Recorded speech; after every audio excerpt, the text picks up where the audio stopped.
ngo dolung kerayalum hupak present MLA kaku talem tabono ko ngom ayatoy kam bungo kumun gedu delok ani temyo former minister ani temyo ma ko ngo kumdung ngom ayatoy ka ngok abu dek kaku taek goi bum ko ngo kumdung ngom ayalai ka ngo area lega mungka du ngo maya laika then ngo ga igo me ngo ga igu tahan mu ba me ko muna me ngo kumdung ngo maya laika em la lungun holoi ngo roro BRSM lala amo duk togli bem kala lagi hoga tabungam kala ngo kabla lenku nahi ngororo kontes mangko pedang kamang demlu oh bidung ngo CM meli dola CM ke team lo yemen ke dola CM me kumu jo dola na nonum ror kam oye bolai delok lega ngo roro hen CM mo kumu ye CM yeji bodung roro hen DCM mo kumu ye DCM yeji bodung istedem kampo cholai dung CM iem ngoror tiket demen kobomaim lumang ngo tiket demen kodun bagalen yelo ngo kokai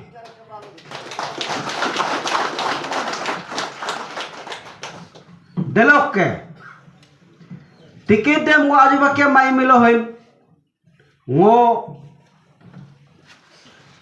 CM ba istetim yebone ngo buluk kirung yemen gala mudung dem buluk kendung ngok yeli bo namam buluk yemen gali namam bul kenyindu ido kuem bulung ngome roro inko na tikel lo kelilang kam ahu log luelo ngok kelie eli simbol ko elon kelie ahu simbol को अन्य symbol को इधर दोस्तों नमस्कार, आप सभी को अरुण भूमि पे स्वागत करते हैं। फिलहाल थीम अरुण भूमि आप पहुंचे हैं रुमगोंग पे। यह 32 रुमगोंग कॉन्स्टिट्यूंसी हमारे प्रदेश के एक सबसे पिछड़ा कॉन्स्टिट्यूंसी जैसा माना जाता है, क्योंकि मैं ऐसा इसलिए कह रहा हूँ, आज की 21वीं सदी में जहाँ दुनिया कहाँ से कहाँ पहुँच चुका है, लेकिन रुमगोंग कॉन्स्टिट्यूंसी के आधे से ज़्यादा गांव पर आज तक सड़क नहीं पहुँच पाता है, आज तक बिजली नहीं और मोबाइल टावर तक नहीं आते। ऐसी सिचुएशन में आज यहाँ एक युवा नेता के तौर पर ताजा बोनोंग जी उभर कर आते हुए हमें नज़र आ रहे हैं और उनको समर्थन देते हुए आज लगभग 204 लोगों ने इसके लीडरशिप पर ज्वाइन किया है। तो फिलहाल हमारे साथ मौजूद है ताजा बोनोंग जी, उनसे हम सीधा वाद विवाद करने की कोशिश करते हैं। सबसे पहले सर आपको स्वागत है हमारे चैनल पे। Thank you so much sir, जैसे कि आज आपने इंटरेक्शन कम प्रोग्राम पब्लिक प्रोग्राम रखा है, उसके विषय में आपसे थोड़ा सुनना चाहेंगे सर। आज इंटरेक्शन प्रोग्राम इसलिए मैंने रखा है कि एक तरफ से ज्वाइनिंग प्रोग्राम भी तय है, तो लेकिन इंटरेक्शन प्रोग्राम मैंने रखा क्यों है, इसका यही कारण था कि मैं न्यू एंट्री है, मैं फर्स्ट टाइमर है, सो मेरा अपना कुछ विज़न है। तो मैं अपना विज़न को, मेरा विज़न कितना क्लियर है, मेरा विज़न में जितना क्लियरिटी है उस विज़न को मैं पब्लिक का सामने रखना चाह रहा था, इसलिए मैंने आज पब्लिक इंटरेक्शन भी रखा मैं। चलिए, जैसे कि हम जानते हैं कि आप उम्मीदवार आने वाला जो हमारा जो जनरल चुनाव है, इलेक्शन है, उस पर उम्मीदवार के तौर पे आप करे हैं और हमें सुनने को ये भी मिला है कि आपको छोड़कर अगला जो 4 कैंडिडेट उम्मीदवार भी और है आप ही के कॉन्स्टिट्यूंसी में, तो ऐसा में कोई विकल्प है? अगर 5 के 5 उम्मीदवार अगर एक ही टिकट मांगने पर जुट जाएंगे तो क्या आपको टिकट मिलने का उम्मीद है? आप टिकट या फिर आने वाले दिनों में हाईकमान से आपको अगर टिकट नहीं देता है तो फिर आपका कोई विकल्प है? मैं टिकट तो ज़रूर मांगूंगा। मैं टिकट क्यों मांगूंगा वो भी आपको बताऊंगा। मैं ऐसे जैसे हमारा अरुणाचल में मैं स्टेट गवर्नमेंट का जो लीड कर रहा हूँ, जिनका जो अभी स्टेट गवर्नमेंट को चला रहा हूँ, उनको छोड़ के मैं अपना कॉन्स्टिट्यूंसी को, उनका बिना मैं अपना कॉन्स्टिट्यूंसी को मैं कुछ बदलाव नहीं ला पाऊँगा। मैं जो समझता हूँ, तो इन दैट वे मैं स्टेट को जो भी अभी चला रहा हूँ, जो भी हमारा अभी मुख्यमंत्री है, यशस्वी जो मुख्यमंत्री है और हमारा जो DCM साहब है, वो लोग उन सब को छोड़ के मैं अपना कॉन्स्टिट्यूंसी में कुछ काम नहीं कर पाऊँगा, सही ढंग से फंडिंग नहीं करा पाऊँगा। तो मैं उस वजह से टिकट तो ज़रूर मैं कोशिश करूँगा मांगने के लिए। अगर टिकट नहीं मिलता भी है तो भी मैं खेलूँगा, लेकिन जैसे सीएम डीसीएम से मैं जितना सकेगा कोशिश करूँगा कि उनका एडवाइस से उनसे कुछ सलाह ले कि वो जो एडवाइस देता है जिन पार्टी में मैंने उनका जो इशारा होगा उनका जो चाहत होगा उसी पार्टी में मैं खेलना चाहूँगा। चलिए ये रहा टिकट वाले बात। जैसे यहाँ पे लिखा हुआ है आज मास ज्वाइनिंग प्रोग्राम भी रखा गया है, जिसमें हमें सुनने को मिला है कि लगभग 200 से अधिक घरों ने 204 घरों ने आपको समर्थन देते हुए आपके लीडरशिप पर ज्वाइन हुए। तो आपको कैसा लग रहा है? इतना वो संख्या बहुत ही बड़ा संख्या है, वो आपके साथ जोड़ते हुए आपको कैसा फील हो रहा है? मैं तो बहुत ही अच्छा फील किया और बहुत ही खुशी हो रहा है आज। जैसे ये मेरा ज्वाइनिंग प्रोग्राम आज फर्स्ट ज्वाइनिंग प्रोग्राम है, तो आज फर्स्ट ज्वाइनिंग प्रोग्राम में ही हमने मास ज्वाइनिंग प्रोग्राम रख दिया है। तो आज 204 घर ने ज्वाइन किया है आज हमारा साथ में। तो और भी है हमारा जैसे दूसरा सर्कल में, तो वह अलग अलग एक गांव का एक अलग ऐसे सेपरेट वैसे हम आने वाले दिनों में गांव जाकर आपके पार्टी ज्वाइनिंग प्रोग्राम चलते रहेंगे। और साथ ही साथ यहाँ इंटरेक्शन भी देखने को मिला है। तो आपने यहाँ पे बहुत सारे पब्लिक के ग्रीवेंसेस भी सुने होंगे, या फिर आप उन लोगों को कुछ जो वायदे भी किए होंगे। तो इंटरेक्शन करते समय ऐसे पब्लिक के जो 32 रुमगोंग के जो पब्लिक है उनके द्वारा आपको कौन कौन सी ग्रीवेंसेस सुननी पड़ी उन लोगों की तरफ से? उन लोगों की तरफ से मैं तो ये सड़क के बारे, जो रोड कनेक्टिविटी, देन आपका ये जैसे मान लो हॉर्टिकल्चर जो प्रोडक्ट हमारे यहाँ में बहुत फार्मिंग करते हैं लोग, तो फार्मिंग करता ज़रूर है, लेकिन एक जो लीडर जो है, एक विधायक जो है, उनको फार्मर का जो पाम का जो प्रोडक्ट है उसको सही ढंग से मार्केटिंग में सही ढंग से वो एरिया का जो विधायक है वो सही ढंग का एडवाइस नहीं देता है और सही ढंग का वो मार्केट माने जो प्रोडक्ट है उसको फिनिश अप करने में मार्केटिंग तक नहीं ले जा पाता है। तो वो सब बात मैंने सुनने मिला। और ये रोड कंडीशन और हमारा यहाँ का जितना भी आप हेल्थ सेक्टर में डॉक्टर नहीं है और हमारा इंफ्रास्ट्रक्चर ठीक नहीं है, मेडिसिन नहीं होता है, वो सब मैंने सुनने को मिला आज। तो पब्लिक से वो सब सुनने को मिला। स्पेशली जब वो बोल जब दे रहे थे तो हमें देखने को मिला कि वहाँ पर रोड कम्युनिकेशन जो यातायात की जो सुविधा होती है, रोड कम्युनिकेशन का होता है, उसको लेकर पब्लिक द्वारा बहुत शिकायत किया गया है। और हालांकि हमने वहाँ से पातुम से आते हुए हमने खुद देखा है, अपने आंखों देखा, बता रहा हूँ। वहाँ पर जो 32 के जो रुमगोंग की जो सड़कें हैं वो कहीं ना कहीं एक कुंडल लीक की तरह दिखाई देता है। तो आपसे सवाल सीधा ये है कि क्या जो अब तक जो जितने भी विधायक 32 रुमगोंग के कॉन्स्टिट्यूंसी पे रह चुके हैं उनके द्वारा वो सड़क नहीं बनवाया जा सकता है, या फिर अगर आने वाले चुनाव में आप जीतता है तो फिर उसको मरम्मत करवाने का आप वायदे उन लोगों को कर पाता है? मैं अगर आगे जितना भी है उनको अभी जो पहले फॉर्मर है उनका बारे में क्या बोलूँ, उनका बारे तो पब्लिक तो देख ही लिया है कि वो उनने क्या किया था। देन अभी जो सुनने को मिला है कि वो लगभग 1967-66 से बना हुआ सड़क ऐसे क्या 1950s का है सड़क जो है, जो specially Patum to Rumgong road है। तो अगर अभी का जो प्रेजेंट जो है विधायक है उनने जो किया नहीं किया वो तो पब्लिक देख ही रहा है अभी। तो आज आप भी यहीं से होके आए। तो मैं अगर जीतता है कल ऊपर वाला का दया से और पब्लिक सपोर्ट से, अगर मैं कल जीतता है और मैं कल विधायक बन जाता है तो मैं इस रोड को मैं इस नॉर्मल विलेज रोड का स्पेसिफिकेशन दे के मैं नहीं करूँगा। मैं कल इसको मेजर डिस्ट्रिक्ट रोड बना के मैं इसको वाइडनिंग करूँगा और सही ढंग से पासिंग प्लेस रखूँगा, सही ढंग से मैं ड्रेनेज प्रोविजन सही ढंग से बना के वो क्वालिटी कंट्रोल को भी केयर करते हुए मैं सही ढंग का रास्ता दिलाना चाहूँगा। विकास की जब बात करता है तो सबसे पहले यातायात जो सड़क कंडीशन है वो बहुत थिक होना बहुत ही ज़रूरी है, और साथ ही साथ जो स्वास्थ्य का भी हेल्थ केयर का भी अच्छी खासी मेंटेनेंस करना, उस पर अच्छे खासा सर्विस मिलना पब्लिक को बहुत ही ज़रूरी है। क्योंकि अगर ऐसा सड़क खराब होगा तो फिर गर्भवती महिला अगर इमरजेंसी केसेस में किसी अस्पताल में जाना होगा तो उन लोगों को बहुत तकलीफें झेलनी होगी।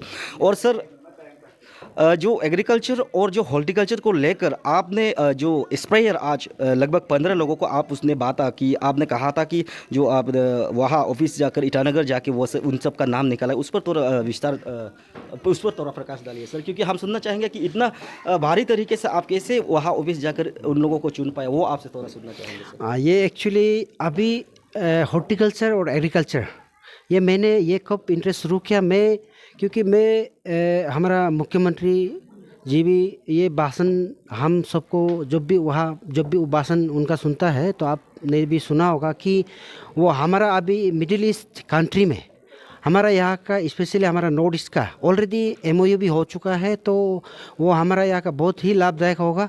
तो हमारा मुख्यमंत्री ऐसे जानकारी और ऐसे मैंने यंग एनर्जेटिक और जानकारी मुख्यमंत्री हमारा पास होने का कारण से अभी एमओयू हो रखा है कि हमारे यहाँ का जितना भी एग्रीकल्चर और हॉर्टिकल्चर प्रोडक्ट होगा वो मिडिल ईस्ट कंट्री में एग्रीमेंट कर चुका है कि वहाँ सब एक्सपोर्ट करेंगे। तो उस वजह से अगर कल को हमारे यहाँ में हम फार्मर्स को, हमारे कृषि को मैं सही ढंग से अगर बढ़ावा देता है, मैं कृषि को सही ढंग से अगर एनकरेजमेंट दे पाता है, तो कल को हमारा यहाँ में सेल्फ सफिशिएंट होगा, सस्टेनेबल डेवलपमेंट रख पाएंगे। इस कारण से मैंने सर्वे शुरू किया। तो हम आज फर्स्ट मेरा इंटरेक्शन मीटिंग जहाँ होगा वहाँ मैं एक यूनिक तरीका का मैं एक प्रोग्राम भी रखूँगा। उस वजह से मैंने वहाँ सर्वे बैठाया, सर्वे किया, तो पता चला कि 15 लोग को मैंने सेलेक्ट किया और वहाँ से स्प्रे मशीन ले के उनको एनकरेजमेंट देने का तौर से मैंने उनको ये आज प्रोग्राम रखा। और सर जब यहाँ आपका जब मास ज्वाइनिंग प्रोग्राम जब चल रहे थे, काफ़ी सारा बुजुर्ग भी थे और ज़्यादातर हमें देखने को मिला है कि काफ़ी यूथ्स थे स्पेशली। तो यूथ को लेकर आपका क्या भाव है, यूथ को लेकर क्या सोचते हैं आप आने वाले दिनों में? अगर यूथ को एक्चुअली जो अनएम्प्लॉयमेंट यूथ होता है उनको एंटरप्रेन्योरशिप में भी उनको बूस्ट अप करना चाहिए। ऐसे अगर लोकल एमएलए जीतता है या फिर कुछ लोकल छोटा मोटा बिजनेस है उनसे भी उसमें भी बूस्ट अप कर सकना चाहिए ऐसा लोकल एमएलए। हाँ, थैंक यू। तो यूथ्स के लिए मैं मेरा भाषण में भी मैंने ये बात का जिक्र किया था कि हमारा यहाँ में हर कोई लीडर्स, हर कोई लोग बोलते हैं कि यूथ जो है हमारा सोसाइटी का, हमारा एरिया का बैकबोन्स है। मैं खुद भी ये मानता हूँ। तो उस वजह से मैं ये समझता है कि यूथ को आगे बढ़ाने के लिए मैं, जैसे यूथ कोई है स्पोर्ट्स लवर सर, क्योंकि अभी यूथ जब यूथ की बात करते हैं तो ज़्यादातर यूथ आजकल नशेली जो पदार्थ है उस पर ड्रग्स यूज़ करके कुछ लोग बिल्कुल बिल्कुल उस इसीलिए मैं आपको ये बताना चाह रहा है कि यूथ को सही ढंग का सही रास्ता देने के लिए, उनको एंटरप्रेन्योर बनाने के लिए, उनको सही ढंग का रास्ता दिलाने के लिए उनको मैं स्पोर्ट्स में, जैसे मान लो ग्रुप गेम में फुटबॉल हुआ, फुटबॉल में मैं कोचिंग कैंप रखूँगा 3 जगह पे। कोशिश करूँगा कि एमएलए से उनका कोच है उनको मैं जितना सकेगा ऑनरेरियम का तौर पे फुटबॉल कोच, हेड कोच और असिस्टेंट कोच को 10-20 हज़ार दे के ऑनरेरियम का तौर पे 2-3 महीना उनको बेसिक सिखाऊँगा। तो लड़का में ऐसे भी क्षमता है और उसका ऊपर इंटरेस्ट है उनका, तो वो कल को खेलने लग जाएगा। तो उनका जो ड्रग्स हो या नशेली जो भी कुछ लेते हो वो या ये सब चीज़ से भी वो हट जाएंगे। फुटबॉल में उनका दिमाग को डाइवर्ट करके उनको खेल का बेसिक्स भी मिलेंगे, फिर उसमें सही ढंग से वो आगे भी बढ़ पाएंगे। फिर दूसरी बात है यूथ का, जैसे पढ़ा लिखा यूथ है, पढ़ा लिखा यूथ को मैं, जैसे कोई एग्री बीएससी करता है, कोई हॉर्टी, कोई फिशरी, कोई भी दूसरा जो सब्जेक्ट्स है, दूसरा स्ट्रीम्स में जब पढ़ के आते हैं, तो हमारा यहाँ जिससे भी जो विधायक है या जो आगे जितना भी हमारा लीडर्स है वो क्या करता है, हमारा कोई हॉर्टिकल्चर बीएससी करके आया है या उसका एमएससी करके आया है, उनको क्या करता है, उनका कोई सब्जेक्ट से रिलेटेड है नहीं, उनको हमारा कल्बर्ट्स बनाने में लगा देता है, हमारा ड्रेन्स बनाने में लगा देता है। तो उनको आप ऐसे काम कराइए, वो जो जिन सब्जेक्ट में उनने मास्टर किया है, जिन सब्जेक्ट में उनका रुचि है, जिन सब्जेक्ट में उन्होंने पढ़ाई करके आया है, तो उसी वजह से उनको हॉर्टिकल्चर डिपार्टमेंट में अगर हम सही ढंग का स्कीम्स ला करके उनको देने से, उनको बढ़ावा देने से, उनको वहीं पर एनकरेजमेंट देने से, वो पढ़ाई भी उसी सब्जेक्ट में किया, हॉर्टिकल्चर बीएससी किया, देन उसी सब्जेक्ट पे, उसी फील्ड पे उनको हम अगर कुछ स्कीम्स ला कर देता है तो वो कमाने भी सकेगा, ये अपना इंटरेस्ट भी रहेगा, उनका जो पढ़ाई किया है उसको भी सही ढंग से वो एक्सप्लोर भी कर पाएगा। सो इन दैट वे मैं यूथ को बढ़ावा देना चाहूँगा और उस वे से यूथ को मैं आगे बढ़ाना चाहेगा। और सर 32 रुमगोंग कॉन्स्टिट्यूंसी के उम्मीदवार होने के नाते आपकी इलेक्शन मैनिफेस्टो आपसे थोड़ा सुनना चाहेंगे।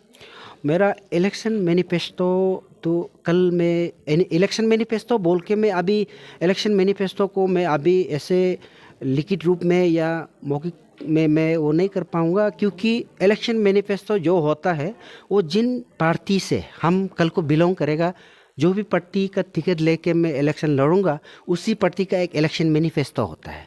तो मेरा जो अभी एज ए कैंडिडेट, तो मेरा कैंडिडेट का यही हो सकता है कि मेरा जनरल जो प्रोमिसेस हो सकता है। जनरल प्रोमिसेस तो मैंने आपको पहले बताया कि सड़कें हैं, यातायात में, या आपका हेल्थ सेक्टर में है, टूरिज्म में है, फिशरी में है, हॉर्टिकल्चर, एग्रीकल्चर, स्पोर्ट्स में। तो ये सब तो प्रायोरिटी में रहेगा मेरा। जैसे आज 204 घरे आपके साथ ज्वाइन हुए हैं और आने वाले दिनों में ऐसे ही आपकी टीम पर ज्वाइन आपको समर्थन देते रहेंगे, तो आपका विनिंग स्कोप क्या है सर? विनिंग स्कोप क्या होगा? नहीं, मेरा विनिंग स्कोप मैं आपको पहले भी मैंने बता चुका है कि मैं शुरू से 7-8 मंथ्स पहले से मैंने एक डाटा बनाते जा रहा हूँ। मैं माइक्रो लेवल कैंपेन पैटर्न को मैं फॉलो कर रहा हूँ, और मैं बिलीव भी करता हूँ अभी का समय में माइक्रो लेवल कैंपेन पैटर्न ही काम करेगा। तो उस वजह से उसका मुताबिक मैं जैसे जैसे कैंपेन करते जा रहा हूँ वैसे मैंने एक डाटा प्रिपेयर करते जा रहा। तो इस डाटा का मुताबिक मैं आज भी आपको यही बता सकता है कि मैं आज जैसे 204 ने हमको ज्वाइन किया है, तो कल भी ज्वाइन होते जाएगा, लेकिन अभी तक भी मैं आपको भरोसा दिला सकता है मैं जरूर जीतूंगा। धन्यवाद। और यहाँ हमें देखने को मिला है कि एक बुजुर्ग है जो हमें लगता है कि सबसे बुजुर्ग होंगे, उनसे हम थोड़ा बातचीत करने की कोशिश करते हैं। सबसे पहले तो सर आपका नाम जानना है। मेरा नाम तालम पाबिन। सर जो ताजा बोनुंग जी है उसको आपके कॉन्स्टिट्यूंसी के उम्मीदवार के तौर पर आप क्या उम्मीद रखते हैं उनसे? सबसे पहले मैं बताना चाहूँगा ताजा बोनुंग मेरा स्टूडेंट था और अभी भी उसको हमारा स्टूडेंट रूप में मानता है। और वो जब से हमारा स्कूल में एडमिशन हुआ, लिखाई पढ़ाई किया, हमने लिखाई पढ़ाई कराया, हम गुरुजी का रूप में उसका कैरेक्टर उसी समय से स्टडी किया है और देखा है कि वो लड़का एक अच्छा लड़का का रूप में हम जाना है उसको। और उसका पढ़ाई खत्म होने का बाद जैसे अपना बस्ती में सबका साथ कैसे तालमेल होता है वो हम सब पब्लिक को 2-3 बार बता चुका है। वो लड़का अपना श्रोता को मरम करता है, बड़ा को रेस्पेक्ट करता है और अपना सब साथी का साथ अच्छा रिलेशन रखता है, रिगार्ड करता है। इसलिए और उसका बहुत अच्छा ये विजन है, ये विजनरी लड़का है। और इतना मतलब AE पोस्ट रिजाइन करके आया है, वो उससे हम इंटरव्यू भी लिया है, अब क्यों ऐसे कर रहा है। तो उसका जो विजन है वो हमको सेटिस्फाई हुआ है कि वो इंडिविजुअल डेवलपमेंट का साथ साथ एरिया डेवलपमेंट के लिए सोचने वाला लड़का है। जैसे रूट कम्युनिकेशन, जो भी in any sector, education sector, health sector, सब में हम उसको पूछा है। तो हमारा सेटिस्फाई है कि सचमुच का अगर वो लड़का MLA बन जाएगा, कोई लीडर बन जाएगा तो कुछ कर पाएगा बोल के हम उसको सपोर्ट किया है। आप लोगों की इतने सारे समर्थन देने के बाद आप लोगों को लगता है कि आप जो ताजा बोनुंग जी उनसे आप लोग मिलकर जिता पाएंगे आने वाले चुनाव पर? जरूर हम लोग जीत लूँगा। Thank you. हम लोग यूथ बेहतर है, 32 रुमगोंग का अनएम्प्लॉयमेंट यूथ है। तो हम लोग का यहाँ में आज हम लोग टीम ताजा बोनुंग का फर्स्ट फेज ज्वाइनिंग प्रोग्राम में हम लोग आया है। तो हम लोग आज हम लोग को ये ज्वाइनिंग प्रोग्राम में देखने को मिला है कि फर्स्ट फेज ज्वाइन जो सिरित बांगो, बेसिकली हम लोग का इधर 4 बांगो है, सिरित बांगो, सियोम बांगो, योबुंग बांगो और चेबुंग बांगो। तो फर्स्ट फेज में आज सिरित बांगो में हम लोग का मोर देन 204 हाउस आज ज्वाइन हुआ है।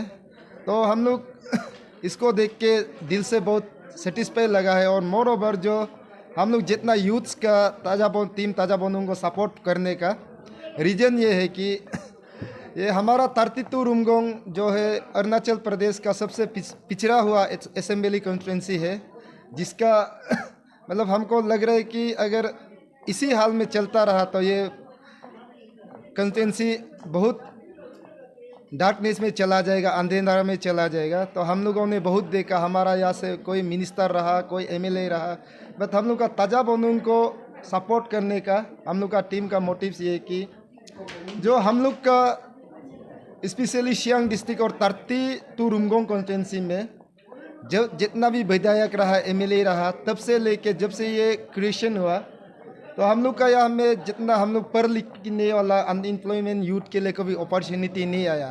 अपॉर्चुनिटी इसलिए नहीं आया है कि यहाँ में कभी इंटरव्यू कंडक्ट नहीं करता है।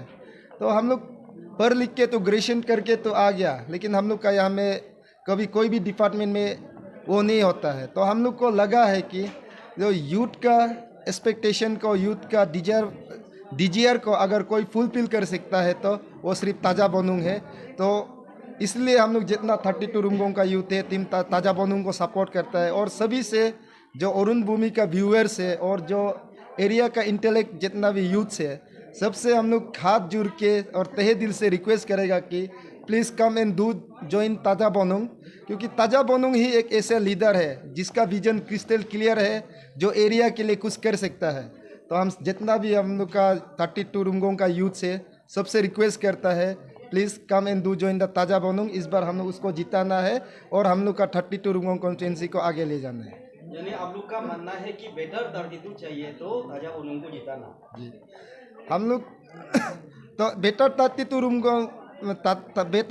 रुमगोंग चाहिए तो ताजा बोनुंग को जिताना है, इसलिए बोलता है हम लोग। इसलिए हम लोग का यूथ का अपील है, जितना पेरेंट्स है, जितना स्टूडेंट्स है, जैसे कि हमको मेरा माँ पिताजी ने पढ़ा लिखा के ग्रेजुएशन तो करवाया, बट अभी मेरा समय है अपना माँ पिताजी को पे बैक करने का। हम लोग का सब यूथ का समय है, लेकिन हम लोग पे बैक नहीं कर पा रहे हैं। रीजन हम लोग का यहाँ का लोकल एमएलए कभी कोई डिस्ट्रिक्ट में पोस्ट क्रिएशन करके, कोई भी डिपार्टमेंट में पोस्ट क्रिएशन करके लाता नहीं है, तो हम लोग को अपॉर्चुनिटी नहीं मिलता है। माँ पिताजी पढ़ाया है, अभी भी उसके ऊपर डिपेंड होके ही रह रहा है। तो हम लोग को लगता है कि एक रे ऑफ होप एक ताजा बोनुंग में दिखाई दिया है, जिसका वो विजन शेयरिंग आज जिस तरह से किया है।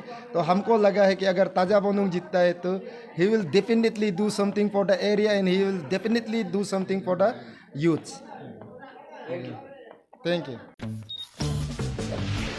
इंडिया का सबसे बड़ा इलेक्ट्रॉनिक सेल शुरू हो चुका है। पाइए great offers leading bank cards पर और ग्रेट डील सारे इलेक्ट्रॉनिक्स पर, सिर्फ आपके नजदीकी रिलायंस डिजिटल या माई जियो स्टोर्स पर। शर्तें लागू।